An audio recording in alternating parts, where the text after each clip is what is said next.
My dear brothers and sisters,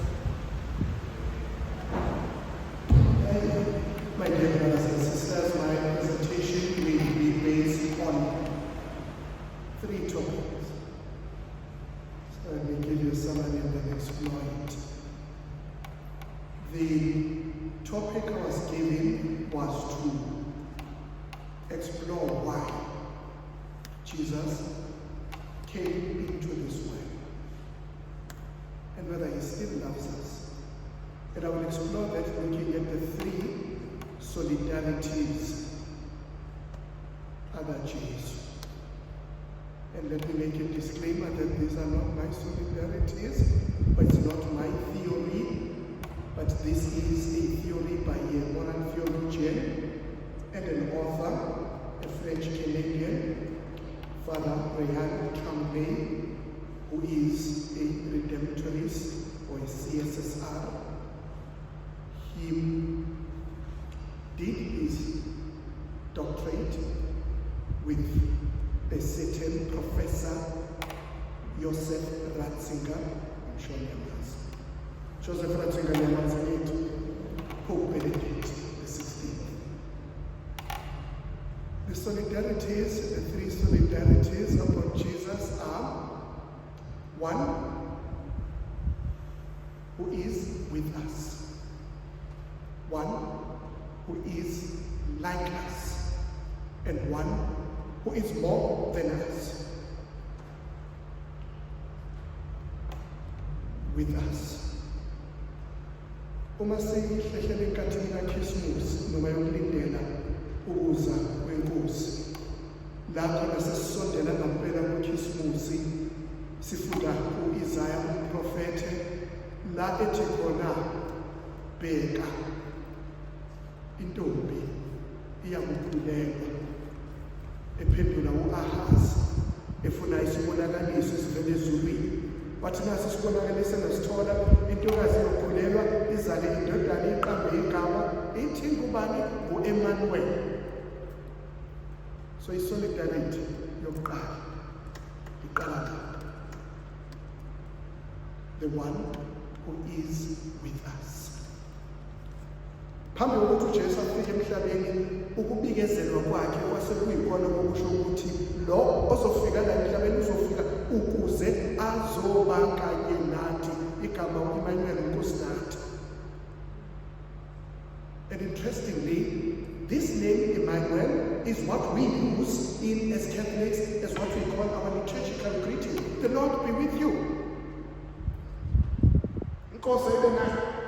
This is our liturgical greeting.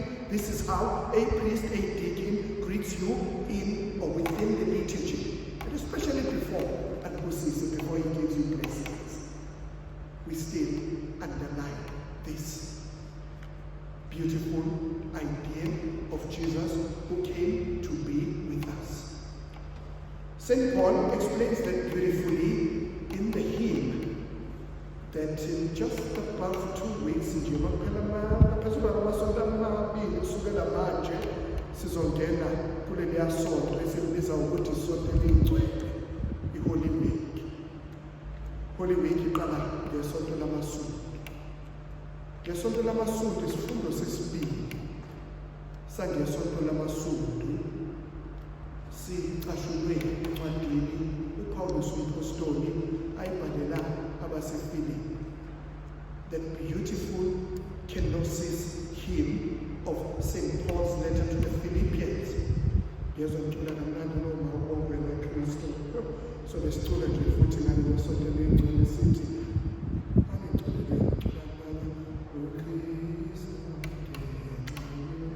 To find us there.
following words of from that same second reading of Palm Sunday, which is also, by the way, for those who do prayers of the church, divine office, that hymn is sung by the church every Saturday at the first evening prayer of every Sunday. Every Saturday evening, the church prays that very same canticle,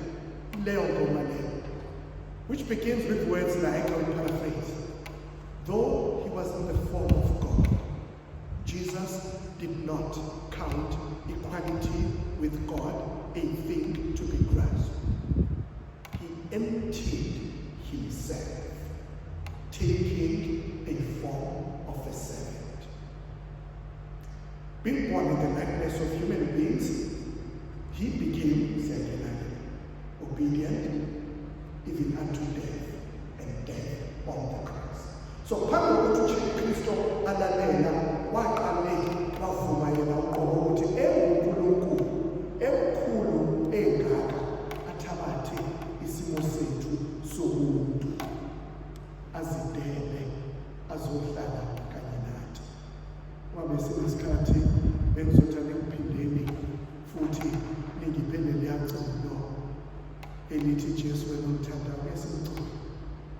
Kodwa nje evesiqala khona siyazi wazidela inhloko ngalo weza lapha kulomhla sibabela ngizwa.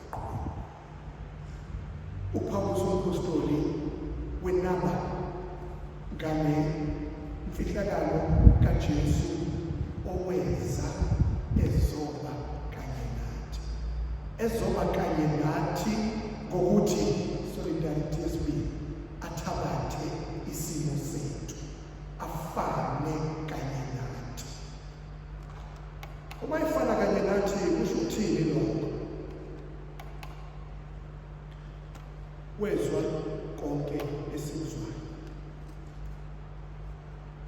walingwa ngakho konke njengoba silingwa kanye nathi, wahluthuka njengoba nathi sihluthuka.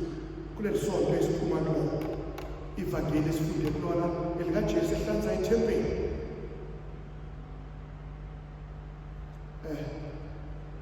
cishe abaningi bethu sabona ukuthi uMel Gibson wasiveza kanjani leso sigameko with the passion of the Christ. Kwangeyona uJesu nje waqhamuka, hawu balindu kababa semdayisa amajuba ngiyona, hayi walunga isiswego wathukuthela wangena lapha wabhaqula amatafula wachitha iy'mali zabashintsha iy'mali njengoba ivangeli lisho ecasuke ile ndayibonayo esitafula engenwe lomoya ukuthi indlu kababa ngeke yenze lokhu emkwenza.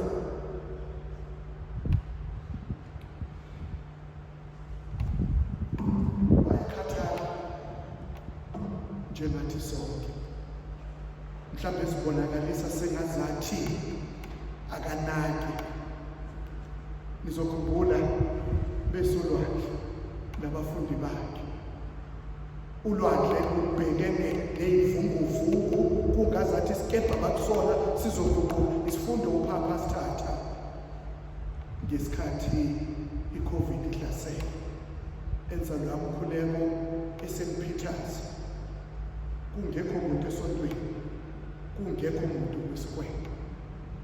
Uma enza umyalezo wakhe uPhapha uthi ngenkathi abafundi bethukile bethi naku sifa, naku umkhumbi, nasi isikebhe lesi esihamba ngaso sizovele siguquke sisiphothe la olwandle sicwile sife, base bephendukela kuJesu bathi, Lord, don't you care? Can't you see that we are dying? uJesu wayelele ebofu cishe wayefana nabanye bethu abakuthanda ukuthola esicela sesitshela ngasazi ukuthi eyi yazule bekudume ebusuku uzwile kodwa izulu lidumeki lenilele ngilizwanga lelo zulu uba belithathana bengingajabula velele ngithathe ngaleso sikhathi ngingalizwa. uJesu wayenjani, wayefana nathi. Ukwenzelani lokho? Wayengakhetha ukuthi ame lapha phezulu akhulume semafini, wayengakhetha ukuthi athe semafini asho ngezwi njengoba sizosho emisweni. He can only speak once. He can only say one word and things can change. That's how the world was created. Umhlaba uNkulunkulu wawudala kanjani? Wakhuluma. He spoke and it came into being. He commanded and it sprang into being. UJesu wayezokwazi kufika lesikhathi ukuthi asisindise enze lokhu uNkulunkulu akwenza ekuqaleni enaye uJesu. Njengoba iqala kwevangeli kaJohane usitshela ukuthi in the beginning was the Word and the Word was with God. The Word was with God and the Word was God. And through him all things were created. Kodwa uJesu ukhetha ukuthi azoba kanye nathi. Azofana kanye nathi.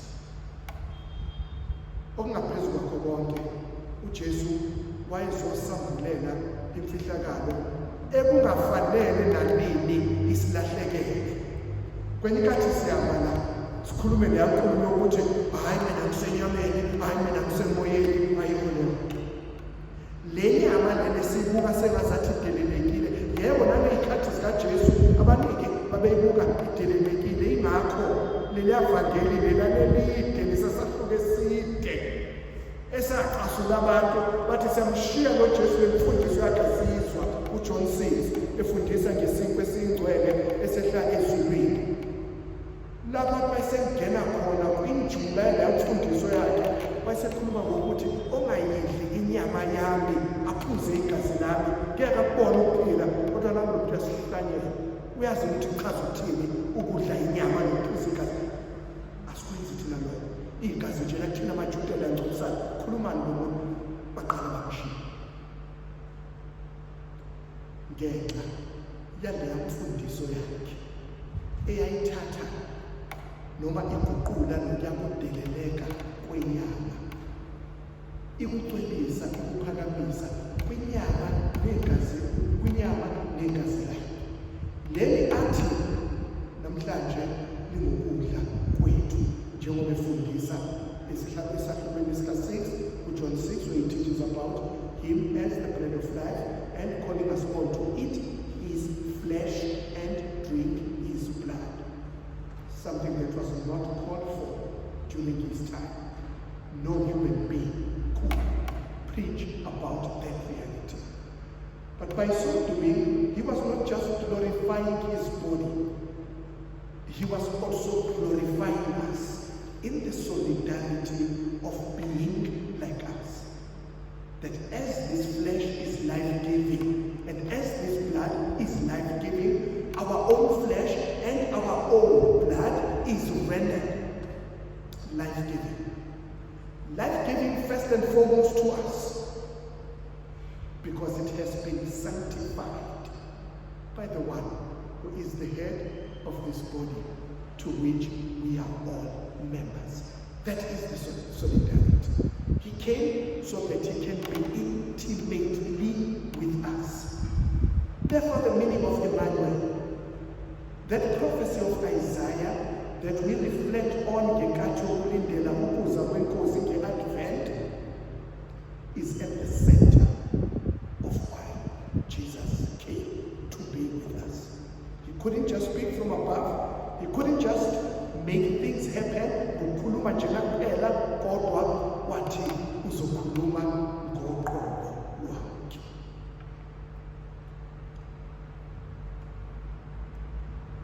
Uma siyibuka-ke inkambo kaJesu, angizuhlala kakhulu kuyona, ngizokha nje okubili okuthathu.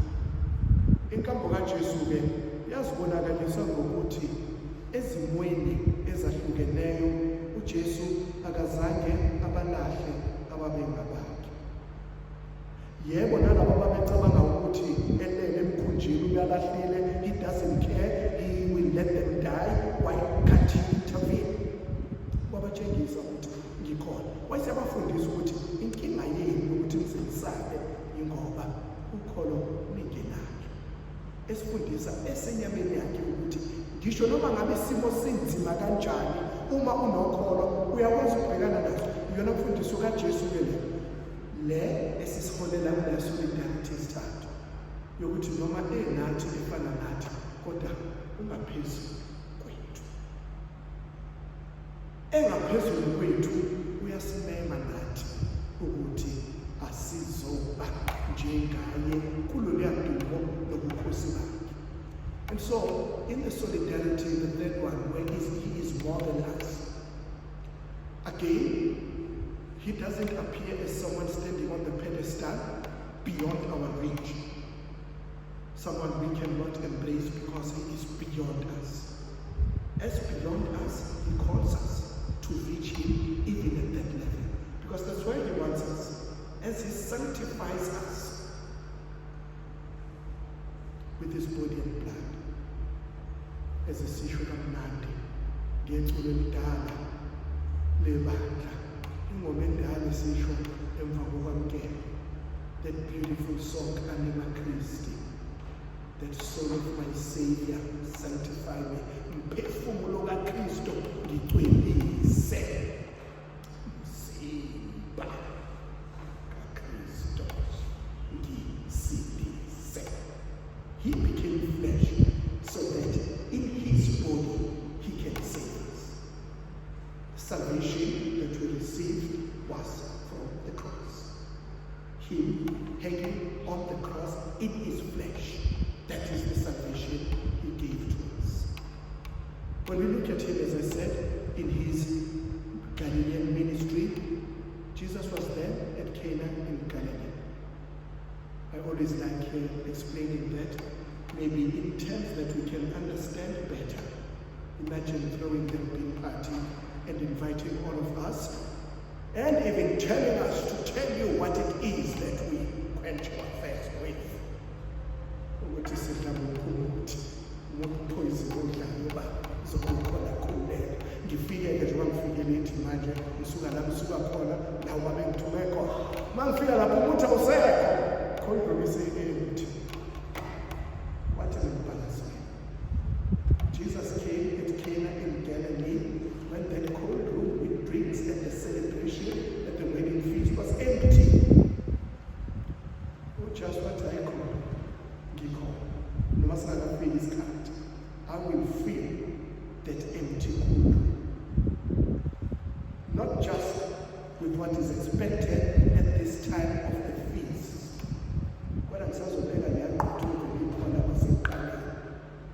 To such an extent that the host of that wedding feast was praised. Kuthiwa wena wenze kanjani abahanzi mkhosi efana nawe ke kumasekuphela besebeletha lo uyabona nje wavela abantu sebethe ukuthi wena kuze kube manje usasinike iqotho obekhethe uJesu owayekho ekhaya laseGalile wasiza ababe kulo mshado ukuthi bangehlelwa ihlazo. uJesu wayekhona ebhapatizo uJohane. uJohane wayebhapatisa abantu. Wayebhapatisa labantu ababebanikeza umyalezo wakhe izwi elimemeza ehlane lithi qondisani indlela yenkosi ebamemela ukuthi abalahle phansi izolo baphenduke. Ngekathi uJohn umbhapatisi calling people to repent, to that baptism of repentance. Jesus was there, and Jesus went and was baptized. Sinenhlanhlanga thina esesinongoti bembhalwe ingcwele njengobaba wenu umkhulu ekhaya siwesana samshumela phambi kwabo bazothi wayekhosi yamakasazi nesihebheru lona akasazi nesigriki incwadi embhalwe ngaso kuyasazi lapho ichaza kanjani. Sesinenhlanhlanga ukuthi singabongoti bembhalwe ingcwele abakwazi ukubesichaza abantu abelapha eJordani uJesu ebhapatisa bazibonela njengomunye wezoni ezazi zobhapatizo uJohane ukuze siphenduke. uJesu lapha sishawe isono kufanele siphenduke. When we are called to repent, Jesus is there in our midst as one with us, and maybe even assuming our condition of sinfulness. Sengiyivala kwisolidarity yesithathu. Kwisolidarity yesithathu uJesu akabanga nje kuphela noma akathabathanga nje kuphela isimo sethu esizozidla ngaso, ikakhulukazi ngolwesihlanu oluyingcwele esifundweni sokuqala kulamavesi amathathu okugcina ku-Isaiah 52 ebese singena ku-53 wonkana size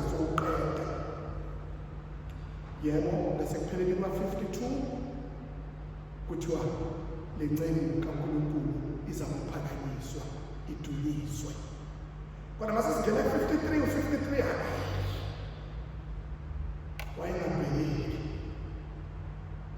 He was like a well. No one could even raise his eyes upon him, that servant of the Lord, because of how disfigured he was. Umzimba wakhe wonke full of those wounds, those stripes. Engabhekeki. Wayengafani njenganathi la. Ngithi-ke mina, i-solidarity yokuthi he was more than us is first and fundamentally made manifest in his suffering on the cross. Ngenkathi ethi uzodela ngisho-ke le-human dignity encane esinayo, ayothatha isimo solahlwe yicala, ayothatha isimo salolo fana nalolo khishelwe ngaphandle ezweni. Njengoba esho uhandele Messiah, he was cut off out of the land of the living for the transgression of his people. Owaziwakhisha ulubazana wakhishelwa ngaphandle lapho uyedwa ehlupheka. Liyasho 53 ukuthi waqalaza lapha nalapha ebheka ukuthi ukhona yini ozomduduza. He looked for someone to have pity on him, and no one was found to comfort him, to console him. Wayesele yedwa, akekho umuntu onjalo, akekho umuntu obayinkomo edla yodwa ehluphekela icala angalenzanga. That is the solidarity ukuthi he was more than us. He was more than us fundamentally in his suffering, even before ebulawa. Owathi wayesenqoba-ke ukufa nenkazimulo yokuvuka. Le nkazimulo eqala already kuleya ngoma yencebo yenkosi ehluphekayo, in that song of the suffering servant towards the end of chapter 52. That glory is already cited there, and this is the glory that we see in the resurrection. So he is more than us.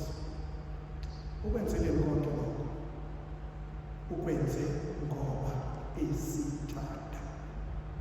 At the end of it all, with these three solidarities, Jesus came to embrace us as we are. And he continues to do that. The moment we create this God who punishes, he came to embrace us. Fulfilling amazwi esiwezwe kuHosea isifundweni sokuqala, Hosea 14 ngesasaphuko sokugcina sikaHosea ku-verse 5, la uNkulunkulu ethe khona ethi sanekudala u-Israyeli noma ngabe sone kangakanani ngizowehla mina, and I will correct Israel's unfaithfulness. Ukwahluleka kwakhe nokungathembeki kwakhe ngizokusula mina uqobo, bese ngiyamuthanda ngalolu thando olungechaza. Uthando-ke luthengiswa kanjani bakithi? Hayi, mina ngeke ngivune lotshelwa yizwi livele emafini lithi hey, ngicela isithusa bengikuthanda, ngifuna ihagi yami, ngifuna i-embrace, ngifuna ukufudumalo yalo ongipha uthando. And that is the reason behind the three solidarities. Jesus consistently and constantly embraces us, gives us that human warmth that he can only give in his incarnate self. And Jesus, who continues to embrace us, has passed on the baton to us. We are all members of his body, the church. As we reflect on how he embraces us, let us also take the baton. Sibambe siqhubeke nempilo ukuthi le mthando omdaka owasitshengisa lona, oqhubeka nositshengisa lona, sizoqhubeka nokuphila empilweni zethu zemihla.